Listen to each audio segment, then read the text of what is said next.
Bom, galera, mesmo esperando o pior, eu fui lá na estreia de Cavaleiros do Zodíaco Sanseiya, o início. E aí, será que foi tão traumático quanto a gente esperava? Esse filme entrou pro hall daqueles adaptações de anime que são péssimos, que só dão errados?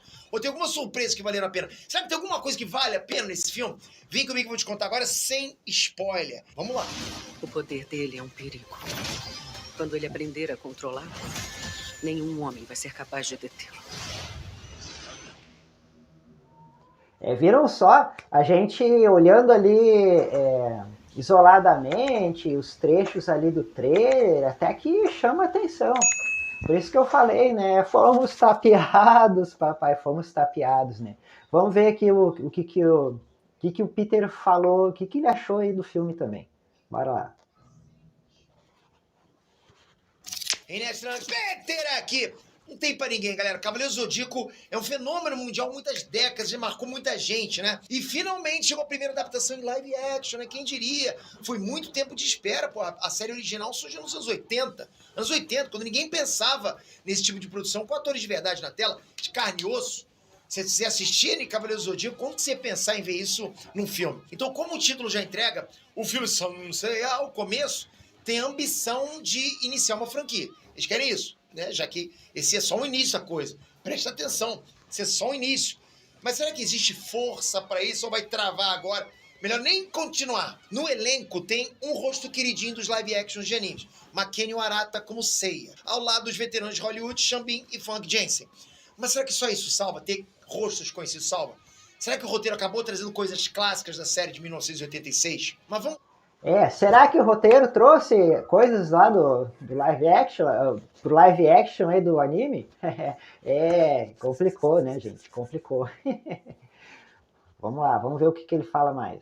Vamos lá, ver se foi realmente um desperdício completo ou se a gente consegue tirar alguma coisa que vale a pena nesse filme. Então, galera, capricha nesse like, porra, que vai ajudar pra caramba. Deixa aqui embaixo. Capricha nesse like aí, papai. Caso você queira colocar a gente na próxima fase pra disputar contra youtubers super coloridos. Mas eu preciso de vocês. Vamos lá, galera. Bom, primeiro uma curiosidade que vai fazer todo sentido pra esse review.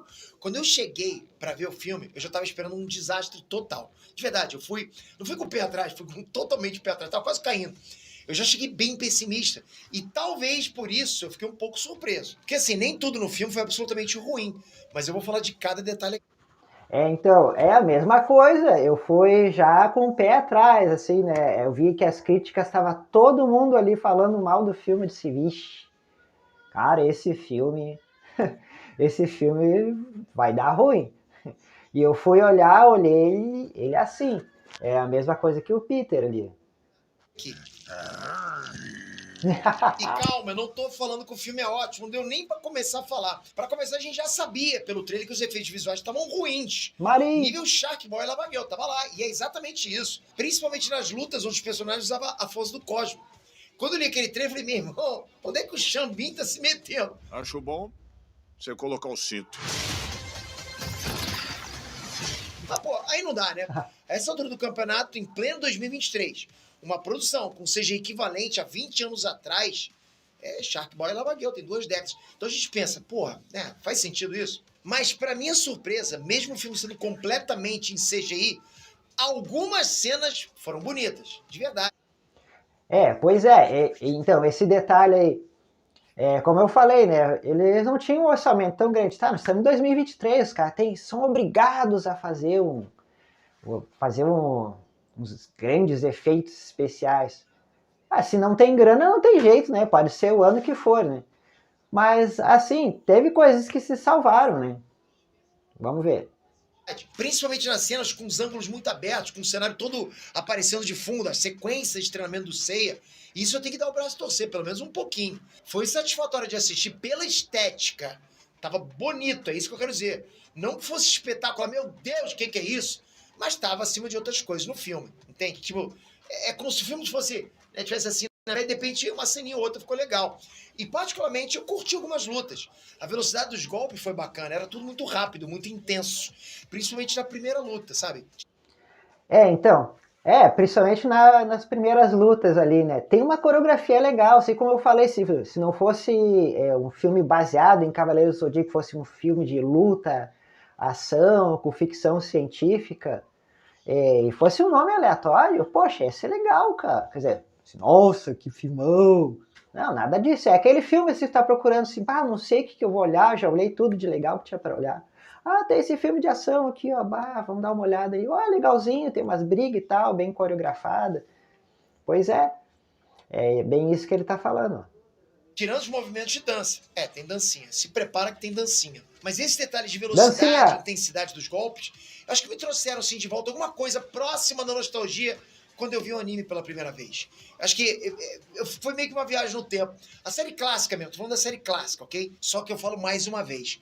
Quando a luta tinha o Cosmo envolvido, a qualidade caía assim, de forma brutal. Pô, mas caía pra caramba. Só que no decorrer do filme, eu percebi que as coreografias acabaram ficando repetitivas. Todas meio parecidas. Você vai perceber isso, com muitos giros, muitos saltos, muito slow motion. Era como se fosse, tipo, sempre a mesma luta. Eu senti falta dos golpes, né? Porque no anime a gente via, né? O Sei ia bater em alguém e chamava, né? Meteoro de Pegasus. Aí o Fênix ia atacar alguém que tu sabia que ele ia dar uma paulada em alguém, ele vinha, né? Ave Fênix. E, não tinha nada disso, cara. Me decepcionei. Pô, pelo menos isso, né, cara? É complicado. Parecia que a luta estava tendo continuação. Interrompi ele, daqui a pouco a gente volta. Era assim. Isso aconteceu uma vez, duas vezes, porra, legal. Mas todas as fucking vezes, aí enche um pouco o saco, né? E prepara o coração. Essa versão em live action não foi feita para quem é minimamente apegado à série original. Se você tiver um pouquinho mínimo de ligação com aquilo ali, com a série original, esquece. A saga do Santuário é uma das coisas mais intocáveis dos últimos 40 anos. Não pode mexer. A gente não quer que mexa. Não quer que mudem aquilo. Se é pra fazer live action, não tem que atualizar nada. Só. Então, essa batalha aí das 12 casas foi, né, foi incrível, né? Pra quem curtia o anime, né, e assistiu, assim como eu, pra mim, os melhores arcos ali do anime, né? Já aproveitando esse gancho que ele falou ali, né? Essa batalha das 12 casas, e gostei muito também a Batalha de Hades, cara. Aqueles 3 episódios lá que eles começam também, né? Uma batalha nas 12 casas. Aí tem a luta dos Cavaleiros de Ouro contra os Cavaleiros de Ouro. Cara, aquilo é incrível, meu. Incrível. E depois disso, o Lost Canvas. O Lost Canvas é muito bom, cara. Pena que o Lost Canvas veio depois. Aí teve aquela treta lá no Japão. Treta é modo de falar, né? Que o pessoal já tava em outra vibe lá, já tava curtindo outros estilos de desenho, de anime, né? É isso que acabou complicando. Aí eles não renovaram o Lost Canvas, por favor, papai, terminem o Lost Canvas. Eu acabei vendo o HQ, né? E a história que termina é muito massa. Mas enfim, né? Isso é outra história. Vou continuar acompanhando aí o Peter. Replicar o que já existe. Time que tá vencendo já não mexe, não é? Mas não foi esse o caso. Existem muitas coisas que eu acho que são fundamentais que nem sequer apareceram. E outras que foram mudadas, o que eu já acho que vai mexer com a galera que é fã. E aí, nesse combo, eu incluo os golpes, as armaduras, os personagens, as personalidades deles. Sério, se você quiser ver alguma coisa da série clássica, você vai sair se rasgando de raiva, porque as referências são poucas. Então, na boa, vai com a mente aberta, você não vai ver isso não. Dos personagens principais... Pensa em alguém que saiu com raiva. Eu saí com raiva. Aqui, ó. Eu saí com raiva. É que nem eu falei, cara, é só o Sei e o Ikki ali e deu. Cadê os Cavaleiros de Atena? Só o Sei e o Ikki, cara. Cadê o Shun? Cadê o Yoga? Pelo amor de Deus. Se você tiver um pouquinho mínimo de ligação com aquilo ali, com a série original, esquece. A saga do Santuário é uma das coisas mais intocáveis dos últimos 40 anos. Não pode mexer. A gente não quer que mexa. Não quer que mudem aquilo. Se é pra fazer live action, não tem que atualizar nada. Só replicar o que já existe. Time que tá vencendo já não mexe, não é? Mas não foi esse o caso. Existem muitas coisas que eu acho que são fundamentais que nem sequer apareceram. E outras que foram mudadas, o que eu já acho que vai mexer com a galera que é fã. E aí, nesse combo, eu incluo os golpes, as armaduras, os personagens, as personalidades deles. Sério, se você quiser ver alguma coisa da série clássica, você vai sair se rasgando de raiva, porque as referências são poucas. Então, na boa, vai com a mente aberta, você não vai ver isso não. Dos personagens principais, vamos lá. O Ikki não foi horrível, mas faltou muito contexto. A Saori é detestável. O Sei até que tem um pouquinho de carisma. Agora, a Maren, sim. Galera, se tem uma coisa que foi ótima nesse filme, foi ela. Pra mim, a coisa que mais valeu a pena em Sansei o começo. A Maren foi a que mais estava lá. Eu já achei ao contrário, eu gostei da Saori e eu achei meio sem graça o Seiya, né? Ele já achou o contrário. Mas a gente tem que concordar, a Marin foi bem raiz até, ó. Foi que nem eu falei, se eles tivessem feito, né, mais personagens que nem essa adaptação da Marin, tinha melhorado. A cena mesma do anime. Foi perfeita, sabe? Se todo o resto seguisse o padrão dela, seria um filme fantástico. Foi o que eu Os falei. caras parecem que só se ligaram nela. Agora vamos falar dos veteranos. O Mylock, personagem do Mark e da Cascos, foi muito desperdiçado. Já os personagens do Xambin e da Funk Jansen, pra mim, foram bem problemáticos. O Kido e a Gurad ganharam um espaço maior do que esperado. Mas mesmo com a experiência dos dois como atores, que são bons atores, os personagens tinham áreas cinzentas aí nas motivações dele. Ficou mal explicado, né? E aí, tipo, ficou um pouco convincente. Isso que eu quero dizer. Outros personagens acabaram também ganhando uma certa importância. Sabe, um destaque no filme, mas também sem sentido. Ou seja, o roteiro derrapou muito nesse quesito.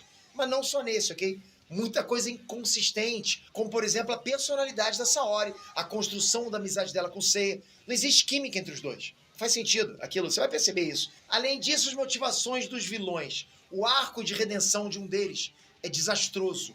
Infelizmente, E outro problema, né? É um filme de 1 hora e pouco querer adaptar, encaixar tudo ali nesse tempo tão curtinho, né? Não dava tempo, por exemplo, a construir uma relação entre o Sei e a Saori, pelo que a gente lembra ali, né? Que aconteceu no anime. Demorou, assim, né? Até eles criarem um vínculo no início, o Seiya até nem ia com a cara da Saori. Pois então, vamos seguir vendo. tem muitos pontos sensíveis nesse roteiro que, como é que eu vou dizer, soterraram coisas que poderiam ser legais. Ofuscaram completamente de coisas que poderiam ser bacanas. A gente fica tão confuso, tão desconectado por causa desses defeitos, que quando aparece uma coisa legal, ela fica menos legal. É tanta coisa ruim que quando tem uma coisa legal, tipo, não precisava disso. E outro detalhe, a trilha sonora, na maior parte do tempo, é genérica.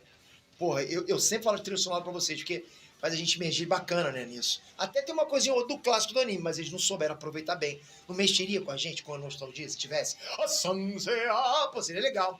Qual a dificuldade? A história já existe, os personagens já existem, a trilha perfeita já existe. Já tá tudo lá e é incrível. Era só refazer e todo mundo ia ser feliz. Tu vai no Missão Impossível, que música tem?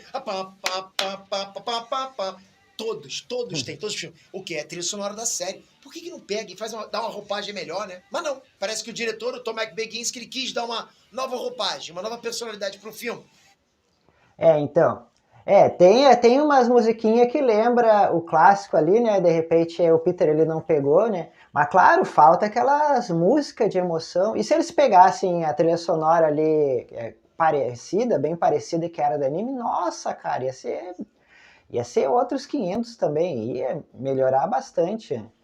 Eita, vamos continuar vendo. E aí que tá o grande erro, ok? Ninguém pediu pra mudar. Como que você pega um fenômeno internacional como o Cavaleiro Zodíaco e simplesmente altera tudo que fez a fanbase amar por décadas? Porra, cara. Porra, nesse tipo de coisa, quando você mexe com uma coisa que tem uma fanbase grande, que mexeu com gerações, a adaptação tem que ser perfeita. Senão causa rage. Alguém consegue me explicar como é que seria uma boa ideia fazer uma alteração de uma coisa que já funcionava?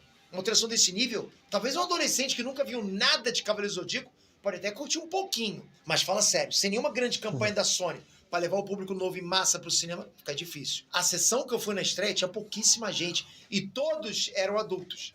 Com certeza eles estavam atrás de nostalgia. Imagina, os adultos foram lá, finalmente, caramba, vou ver agora Sansei. Mas porra, era outra coisa que os caras viram. Pela idade que eu vi lá, era sim a galera que era jovem mancebo quando assistiu a série clássica, lá na Manchete, tava ali no cinema. Ou seja, a estratégia com esse filme foi totalmente errada do início ao fim. Esse cara era eu. Pois eu tava lá, eu quero ver uma adaptação boa aí, quero ver ali aquelas brigas, aqueles conflitos, tudo que divertiam tanto a gente lá no tempo do clássico dos Cavaleiros do Zodíaco, que nada. Aí eu tive que ver esse filme aí, poxa vida. E olha, vou contar pra vocês, hein. Mas enfim, né, quem nunca viu, né, quem não conhece o anime, de repente vai achar alguma coisa boa, né? Do roteiro, a direção, o ritmo do filme, até o marketing. Tudo incluso. O que é a pena, seria incrível se tudo fosse feito certinho. Então bora pro meu veredito aqui, ok? Sansea, o começo, é um filme morno, sem sal. É menos pior do que eu tava esperando, menos pior. Mas isso só porque eu achei que seria 100% de defeitos. Eu sei que seria ruim do início ao fim. Ah, ok, tem uma coisinha ou outra lá. Eu admito que tem até coisas legais, de verdade, um pouquinho de referência. Um pouquinho só. Mas se eu fosse jogar na balança o que é positivo, o que é negativo, do lado negativo ia ser muito mais pesado. A balança negativo, positivo, negativo, ia ficar assim, ok? Então fica aí mais uma adaptação de anime que entra para a estatística da vergonha. Vergonha. Vergonha, papai, vergonha é a palavra. Pois é, que nem falou o lance da balança, né? 80% coisa ruim, que não vale a pena, que não deveriam ter feito, e 20% de coisa que, ficou legal, né? Show. Então, foi o que aconteceu, papai.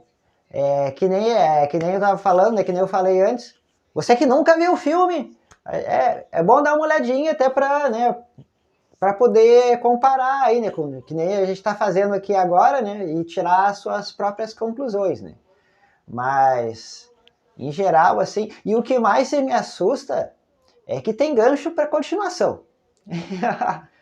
Eles têm condições de fazer uma continuação 500 vezes melhor que a primeira? Bom, condições tem, né? Se tiver grana para fazer, dá para fazer. De repente, no segundo filme ali, aparece ali os cavaleiros tudo. Quando vê, eles reúnem ali todos os cavaleiros. Aí aparece Seiya, Yoga, Shun, Ikki, o Cavaleiro de Dragão, aí aparece mais outros Cavaleiros de Prata, aí quando vem aparece conflito com os Cavaleiros de Ouro e coisa e tal, e uns golpes, uns efeitos especiais melhores. Vai saber, né? De repente sai uma coisa melhor, né? Claro, esperança de um filme incrível nunca mais, né? Mas enfim, vamos ver qual é que é as últimas considerações do Peter. E por mais que o filme deixe claro que quer virar uma franquia, na prática ele tem um fim em si mesmo.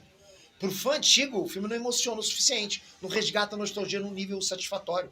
E ao mesmo tempo não consegue conquistar um público novo, porque não tem consistência, não conecta, nem se deu o trabalho de atrair essa galera pro cinema. Tipo, o público novo não vai, o público velho não curtiu. Como é que eles vão pro segundo? Então, como é que vai continuar com essa franquia? Então, pra mim, esse filme entrou ali um pouquinho acima do Dragon Ball Evolution, talvez. Você tem total direito de colocar junto com o Dragon Ball Evolution. Dragon Ball Evolution vou te contar, esse aqui é um pouquinho melhor do que o Dragon Ball, porque ele é de 2023, né? O Dragon Ball Evolution já é um filme antigo. Nossa, mas aquele lá foi ruim, assim, chega a doer, tão ruim. Pelo amor de Deus. E esse é um pouquinho melhor, porque pelo menos ele tem os efeitos especiais aí, né? Atuais aí, de 2023 e tudo. Mas, o Dragon Ball... Tem uns fan-made, cara, que o cara olha no YouTube, tem uns fan-made legalzinho aí do Dragon Ball, os caras fazem em casa umas coisas boas. Imagina. Até do CDZ, tem umas coisas ali que os caras fazem ali com efeitos práticos, cara. O cara bota ali uma roupa do C ali e tal, bota aquela camisa vermelha, um cara fotinho ali e tal. Aí quando vem aparece o Hades lá, o cara com umas roupas pretas e coisa e tal ali. E zero de computação gráfica e é um negócio divertido até. Só para vocês terem uma ideia, né?